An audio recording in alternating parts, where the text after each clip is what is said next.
Sud Radio Vos Animaux, à l'état sauvage. Bonjour Pierre, merci beaucoup d'être avec nous ce matin Natacha. sur l'antenne de Sud Radio. Avec grand plaisir. Vous avez toujours des sujets qui peuvent nous étonner. Ce matin, grâce à vous, on va s'intéresser à un animal que beaucoup d'entre nous ignorons. C'est le crapaud commun. Oui. Le crapaud commun qui, en ce moment, est en pleine phase de migration et ce n'est pas une période sans risque pour lui. Ah non, c'est terrible pour eux. Alors on les voit en ce moment, on les voit sur la route la nuit, on voit un crapaud, deux crapauds, parfois des dizaines de crapauds. Il faut pour ça des nuits plutôt humides et assez chaudes pour la saison, en tout cas pas trop froides. Oui, c'est quoi c'est-à-dire que quelques degrés en quelques fait. degrés, Ils n'ont pour pas qu'il besoin soit... qu'il fasse 15 degrés non plus. Non, ça reste une période de fin d'hiver pour eux à laquelle ils se mettent en route, et une longue route. Alors pour nous, c'est pas grand-chose, peut-être quelques centaines de mètres, jusqu'à aller 500 mètres, voire un petit peu plus. Mais pour eux, c'est la grande aventure. Ils vont de où à où, en fait? C'est quoi cette grande aventure du crapaud commun? La grande aventure, c'est de quitter leur quartier d'hiver, c'est-à-dire des jardins, des bois où ils ont passé l'hiver enterrés, cachés dans une anfractuosité, sous un rocher, sous un abri quelconque. Ils n'ont rien fait de tout l'hiver. Et là, ils commencent à s'activer avec justement les beaux jours de fin d'hiver pour aller se reproduire. Parce qu'en fait, ils n'ont besoin de l'eau que pour se reproduire. C'est ça qu'ils cherchent à atteindre. En ce moment, ils vont dans une mare, dans un étang, alors que le reste de l'année, ils vivent sur la terre ferme. Et c'est là que pour eux, c'est le danger. Parce qu'évidemment, au cours de ce trajet migratoire, très souvent, ils vont rencontrer des routes qu'ils vont devoir traverser. Et même souvent, ils vont devoir longer la route. Alors, ça paraît pratique, il n'y a qu'à suivre, mais évidemment, là, c'est le carnage. C'est le carnage. Et ces crapauds communs en France sont-ils menacés? Bon, à part, bien sûr, par les accidents routiers que vous venez de nous décrire, mais est-ce que leurs populations sont menacées? Leur espèce n'est pas menacée en France, contrairement à d'autres amphibiens, d'autres crapauds ou grenouilles beaucoup plus rares. Mais ce n'est pas une raison pour les écraser. Et ce n'est pas une raison, voilà. Et parfois, c'est vrai que sur certains sites, il y a plusieurs milliers de crapauds qui se font écraser en quelques jours. Donc c'est assez terrible. Alors, quand on dit qu'ils ne sont pas menacés, ça veut dire qu'ils restent communs, comme leur nom l'indique. Pour autant, c'est pas non plus l'abondance, la pullulation. Il faut toujours relativiser. Par rapport à d'autres espèces, ils sont moins rares, mais ils pâtissent quand même, comme beaucoup d'amphibiens, toujours des mêmes causes, c'est-à-dire la dégradation des zones humides, les pollutions, la densification du maillage routier aussi. Et puis, alors il faut signaler qu'on parle du crapaud commun, mais il y a deux espèces, si on veut être un petit peu précis. Bon, soyons précis. Vous avez raison. Depuis quelques années, on s'est rendu compte, enfin c'est pas moi, on s'est rendu compte que ce qu'on appelait le crapaud commun cachait en fait deux espèces. Le crapaud commun, donc qui vit dans la moitié nord de la France, en faisant une ligne diagonale du nord-ouest au sud-est, grosso modo, et puis au sud-ouest donc de cette ligne, il y a le crapaud épineux.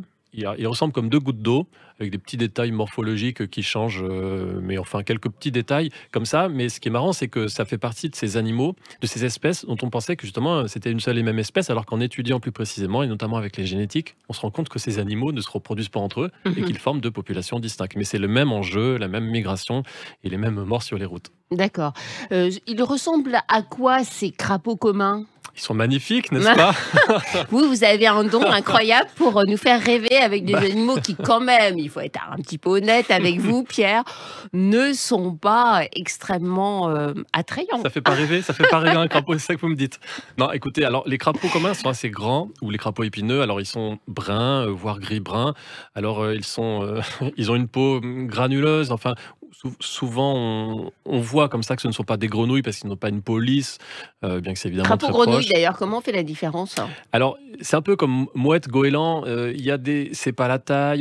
Ça ne veut pas dire grand-chose en vérité, parce qu'il y a plusieurs espèces de crapauds différentes entre elles, plusieurs espèces de grenouilles différentes entre elles.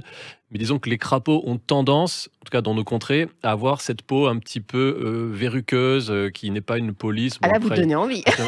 Écoutez, non mais c'est très beau. Alors regardez l'œil d'un crapaud. Si vous voyez en ce moment, on voit le crapaud sur la route. Vous regardez de près, il a un iris qui est rouge cuivré. C'est très joli. Alors à noter que les femelles sont bien plus grandes que les mâles. Les mâles, ils sont rikiki, ils paraissent ridicules à côté. Et alors ça se voit parce qu'on voit en ce moment, comme justement ils vont se reproduire. Alors, les mâles courent un peu après les femelles. Alors, ils courent à pas de crapaud. C'est pas non plus la grande cavalcade, mais ils essayent en fait d'attraper des femelles des fois sur la route. Donc, on voit parfois des convois où une femelle, une grande crapaude, qui porte, malgré elle, en fait, sur son dos, un mâle et parfois 2 mâles, D'accord. jusqu'à arriver à la mare. Donc c'est assez rigolo à regarder. Et je pense que pour la crapaud, en tout cas je l'appelle comme ça, c'est moins rigolo. Hein. Alors, comment on fait pour les protéger, ces animaux si charmants? Oui, vous n'êtes pas convaincu. Non, non, non, je vous taquine, mais bien sûr qu'il faut les protéger. Et oui, en plus, il y a leur chant est joli. Alors, leur chant, d'ailleurs, c'est très très discret, mais c'est ce petit couinement, là non plus, je donne pas envie, je me rends compte. Enfin, bref, alors comment les protéger? Alors en ce moment, c'est l'hécatombe. Alors il faut noter que l'espèce étant classée protégée. Oui. Ça paraît paradoxal, mais si vous ramassez un crapaud pour le transporter sur quelques mètres, en théorie, alors je vous donne la règle, en théorie, vous n'avez pas le droit de le faire. Alors que bizarrement, Ouais, si mais vous... c'est plutôt pour rendre service qu'on fait Bien ça. entendu, mais je préfère vous donner la règle parce qu'il pourrait Bien y avoir sûr, des abus. On pourrait transporter. Vous avez raison, il On faut pourrait transporter rappeler les les règles. Voilà. Donc évidemment, si vous repérez juste un, deux, quelques crapauds, alors évidemment, comme pour tous les animaux qui traversent la route la nuit, le premier conseil, c'est de ralentir. Ça, c'est l'évidence, mais tout le monde ne le fait pas. Quand on commence à voir un crapaud, il y en a peut-être 2, 3 autres derrière, donc on prend son temps, voilà, on ralentit. Et ensuite, si vous pouvez le faire dans toute sécurité par rapport à la route, bien sûr, vous pouvez quand même attraper avec beaucoup de précaution ce crapaud pour le mettre de l'autre côté si vous arrivez à voir dans quel sens il va. En D'accord. faisant attention parce que les crapauds communs ou les crapauds épineux ont sur le derrière de la tête 2 glandes qui sont venimeuses et qui sont réservées au potentiel. Donc non seulement on va se mettre en danger sur la route et en plus Non. on va se faire mal avec le crapaud. Non, c'est une stratégie qu'ils ont pour avertir les prédateurs qui, eux, Bien sûr. les croqueraient. Et Ok, donc voilà. les prendre avec ses mains, c'est peut-être pas une bonne idée quand même. Mettez des gants, prenez Voilà. ce que vous avez sous la main, une caisse, quelque chose. Là, on parle juste d'un cas où vous allez sauver un crapaud en le déplaçant sur quelques mètres. Bien sûr. Et donc, dans Il y a ce cas-là, peut-être des choses plus efficaces que ça, non? alors dans l'urgence, vous faites ça. Sinon, tout seul, on est bien démuni. Donc, pour rester sérieux, il faut, dans ce cas-là, si vous avez repéré un site où passent beaucoup de crapauds, vous pouvez faire appel, c'est comme ça qu'on fait souvent, à une association locale de protection de la nature ou à d'autres gens qui vont, eux, organiser une opération de ramassage. C'est-à-dire venir tous les soirs, en tout cas tous les soirs quand la situation est propice.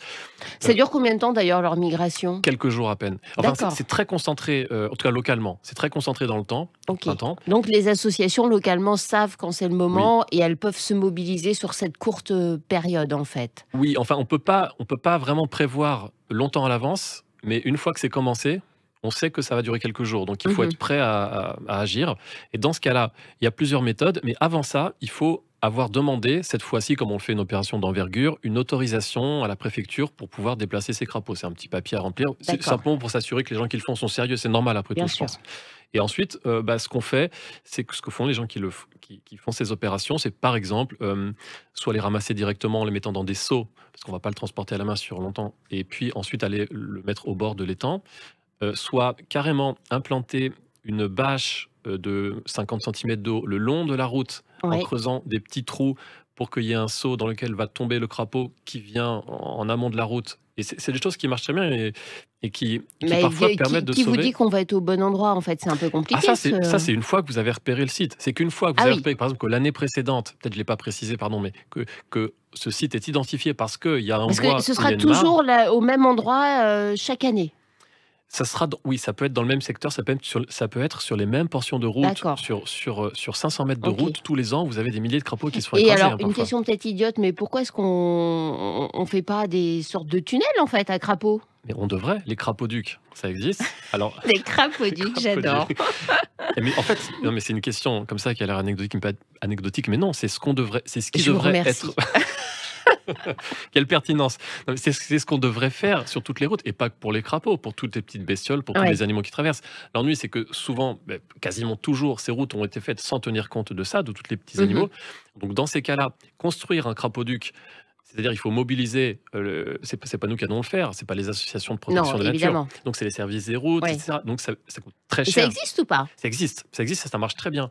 Mais quand c'est fait après que la route a été faite, c'est compliqué et cher parce qu'il faut casser. Bien il faut sûr, bien sûr. ce qui est génial et ce qu'il faut faire, en fait, c'est quand une nouvelle route est construite, le prévoir. Faut Et là, c'est l'anticiper. très facile parce que les aménageurs, pour eux, c'est pas grand-chose. Ils rajoutent un trou qui passe en dessous. Bien Par sûr. contre, s'il faut casser pour refaire, c'est Et il y a des compliqué. routes qui ont été construites de cette Il y a manière. des routes construites de cette manière. Et ça fonctionne. Le crapaud ça comprend fonctionne que très c'est bien. par là qu'il doit Non, il passer. comprend pas du tout. Et c'est pour ça qu'il faut le canaliser. Alors, Ok. les panneaux ne suffiront pas, on est d'accord. Donc, c'est pour ça qu'il faut faire en sorte que Mettre des bâches. mettre des bâches. Ça, c'est quand c'est du temporaire, les bâches. Mais les crapauducs permanents, il y a en fait une petite margelle, un petit truc qui canalise tous les crapauds qui arriveraient vers la route. Ils ne peuvent pas passer, tout simplement. D'accord. Les crapauds, ça n'escalade pas, Oui. ça ne bondit pas, en fait. C'est pas comme une grenouille, d'ailleurs. Et donc, ils vont être canalisés par un petit muret, quelque chose de très simple, souvent discret, que l'automobiliste lambda ne remarque même pas. Ils vont jusqu'à tomber dans l'entrée du tunnel et là, ressortir de l'autre côté. Et ça profite à tout un tas de petits mammifères. C'est un peu comme les passages à faune qu'on voit peut-être plus sur les autoroutes cette fois, ou par exemple pour les cerfs, les chevreuils, que sais-je, cette fois les animaux passent au-dessus sur des ponts. Ouais. Eh bien, les routes devraient être construites avec, on parle de crapauduc, mais en fait de passage à faune, plus largement. Eh bien, merci beaucoup, Pierre Rigaud. Je dois quand même vous reconnaître que vous avez un talent inouï pour nous intéresser à des espèces qui, comme ça, sur le papier, ne sont pas forcément les plus vendeuses de la Terre. Je vous remercie, avec Mais, plaisir. mais grâce à vous, on apprend toujours plein de choses. C'est toujours extrêmement passionnant. Donc, gare aux crapauds sur les routes. Ça dure jusqu'à à peu près quelle période, hein? Courant mars, et c'est commencé depuis février. Bon, très bien. Donc, on fait très, très attention à nos amis crapauds.